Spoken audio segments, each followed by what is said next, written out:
முதலமைச்சர் வந்து ஆதவர்ஜுனா அவர்களை மனசுல வச்சு எந்த கொம்பனம்லாம் சொன்ன மாதிரி எனக்கு தெரியல. ஓகே.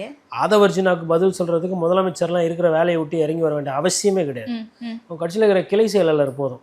ஏன்னா கிளை செயலாளரோ வட்ட செயலாளரோ டெஸ்டட் அண்ட் ப்ரூவன் வாக்கு அரசியல்ல. இன்றைக்கு யார் யாரோ கிளம்பி வந்து இந்த இயக்கத்தை இழுச்சு யார் யாரோன்னு அவர் சொன்னார்னா மேபி விஜய் அவர்களை சொல்லாம சொல்லியிருப்பார். விஜய் தான் அதனால ஆதவர்ஜுனா வந்து அவரோட பேச்சுல வந்து ஒரு நாகரிகம் இல்லை, ஒரு கண்ணியம் இல்லைன்ற மாதிரி நான் பேசுறேன். அதாவது 10 வருஷமா கூட இருந்து உழைச்சிட்டு கிழிச்சிட்டு எல்லாத்தையும் அந்த கட்சியில வந்து இந்த கொடியெல்லாம் போட்டு சுத்தினப்பெல்லாம் தெரியல.